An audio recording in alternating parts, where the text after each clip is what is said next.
Getting at some more breaking news right now. PTI's office in Lahore has now been raided by the police. On your screens right now, these are the latest images. It appears to be a massive crackdown on the entire functioning of PTI. Imran Khan's party seems to be under complete pressure from coming in from the Pakistani government. In fact, remember, this fight has only intensified after Imran Khan had crossed what they call the red line, abusing the Pakistani army. In fact, Imran Khan had taken the name of a senior military officer, saying that they were basically trying to hatch an assassination plot that he says he was trying to reveal. Let me quickly go across to my colleague Kaswar, who's getting us the latest details. Kaswar, we're seeing right now latest images coming in from Lahore, where the police is carrying out raids at PTI's office. What is it that you're picking up right now from the government? What exactly is the plan? Because on the one hand, Shah Mahmood Qureshi has also been placed under arrest. Imran Khan has been already arrested in the Al-Qadir case. Do we have any further details of why are other PTI leaders being taken into custody?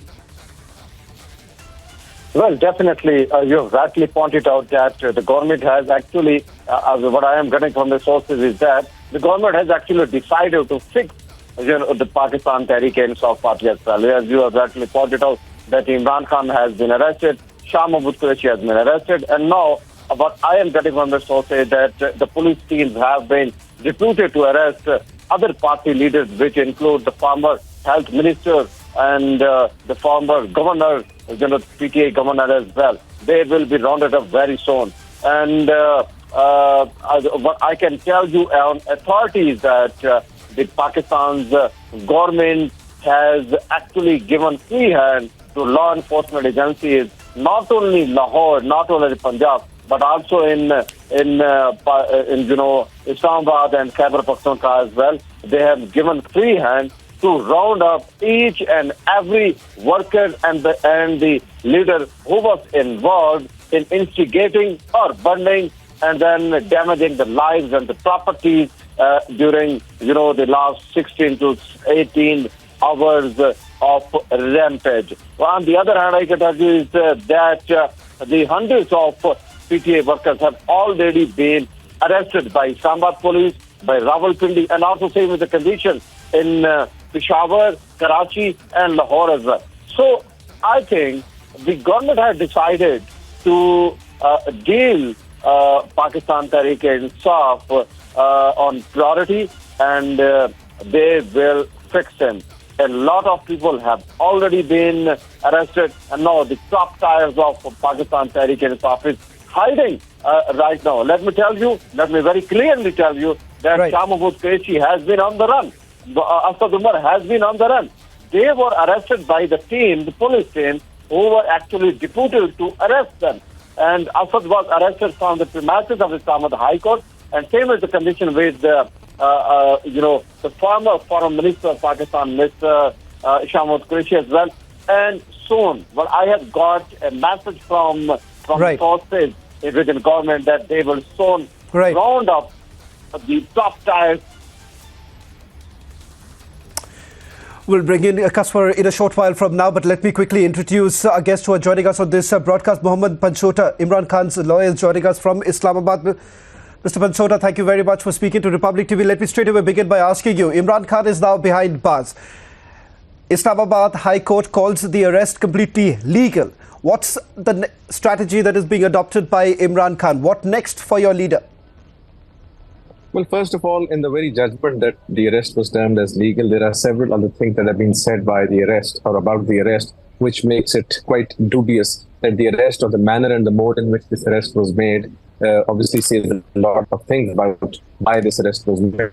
So in the first place, as a member of the legal team, I still feel that we have severe reservations with the way this arrest has been made. Now, as far as the case is concerned, there has been 8-day remand which has been granted. So he's been given into physical custody of the National Accountability Bureau, and they will obviously investigate him. In between, we've also filed a petition before the Honorable Supreme Court. The Supreme Court will be taking up this case most probably tomorrow or today. I don't think so. It's possible, maybe tomorrow. And then the vires of this arrest, or how how this arrest was made, because part of it has already been discussed in the Islamabad High Court order, and the reason that has been accorded is that this arrest was made because there was no bail petition on record, and secondly, they had a warrant, therefore this arrest was made. But this is, I think, far beyond than that. First of all, there is a process which has been prescribed for the National Accountability Bureau in several Supreme Court judgments, which has not been followed. Secondly, the arrest has been made through a paramilitary force, which of course says about the credibility of the arrest. And thirdly, the arrest itself at this stage was not required. And suddenly, without them being, the notices being served and without him being made part of the investigation, he's being arrested. And as the ex-Prime Minister of Pakistan, of course, he's a citizen of Pakistan, he should be treated like everybody, but still he has a lot of legal remedies available there. But Mr. Pantosa, do you believe that the arrest of Imran Khan is at the behest of the Pakistani army and the ISI and less to do with Shehbaz Sharif's government? Well, I don't think so, because I personally feel that I can just talk about myself and it's too early to state anything. I think the arrest has been made by an agency which is National Accountability Bureau. So first of all, it is yet to be seen there is a nexus between the government and so-called nexus between the government and the National Accountability Bureau, which should not have existed in the first place, because National Accountability Bureau is an independent institution. And I feel that National Accountability Bureau is playing in the hands of Pakistan Democratic Movement, which is an ally of 11 political parties, and they are in government at the moment. So I think it's got more to do with political victimization. But as far as the allegation of anybody being involved, that only Imran Khan, or maybe once it goes through the court or the process of trial, that can be established. But at this stage, I feel it's the government which is in cahoots with the National Accountability Bureau. But Mr. Pantosa, you say that this is political victimization, but your client, your leader, has essentially been indicating that only because he had revealed the nefarious design of the Pakistani army, that's the reason why he had already predicted that he would be placed behind bars. So why are you perhaps being squeamish about what your leader has openly been talking about, that it is the Pakistani army, it is the ISI who's behind the arrest of Imran Khan?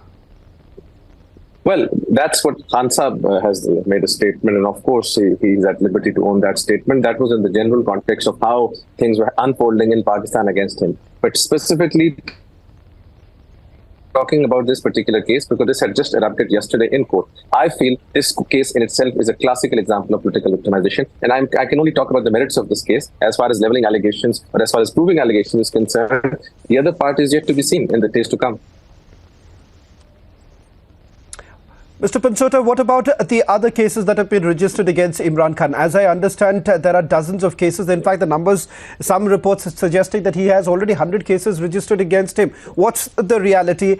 And most of the cases that I was going through, if Imran Khan is convicted, then perhaps he has no right to even contest the elections, hold any public office. So what's the strategy in place right now? Well, your question and part of the question which relates to the innumerable cases that have been registered against Imran Khan, basically they lend credence to my argument, that being that it is a case of political victimization. You see, all these cases have been registered either with the police stations or with several law enforcement agencies, which are all under the purview of the government. And this is just an attempt to prove that since cases were registered against them, therefore, they will register cases against Imran Khan, and expecting an ex-Prime Minister of Pakistan to face terrorism charges. There's absolutely no single charge that is left which has not been leveled against Imran Khan. Corruption was left. They've also leveled that. So in a nutshell, if you review that, I think it's a classical case of point-scoring political victimization, and the opposition, which is now in government, they want to make sure that there is a level playing field, that they call, so as to call, before they go into elections, so that people can obviously, I mean, in their wisdom, they feel that they are in process of weakening Pakistan Tehreek-e-Insaf, or for that matter, Imran Khan. But I don't think so. I think it is just elevating him further, and his popularity is on the rise. So let's see, the reality is yet to come. As far as the Al-Qadir case is concerned, Mohammad Pantosa, let me also get a specific answer from you. Shehbaz Sharif's government essentially says that Imran Khan has misappropriated funds. In fact, he has misused his official position. And the fact of the matter is that 7 billion Pakistani rupee land has been appropriated by him, by Imran Khan and his wife.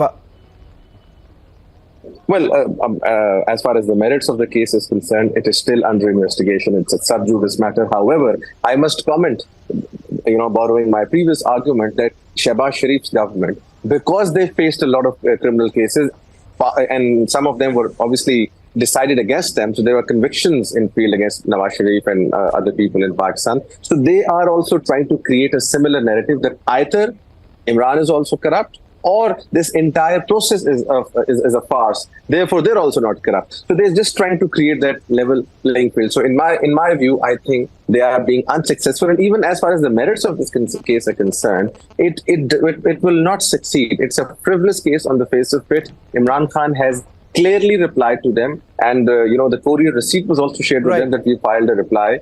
But I think without even paying any heed to that reply, they just went straight away into arresting him.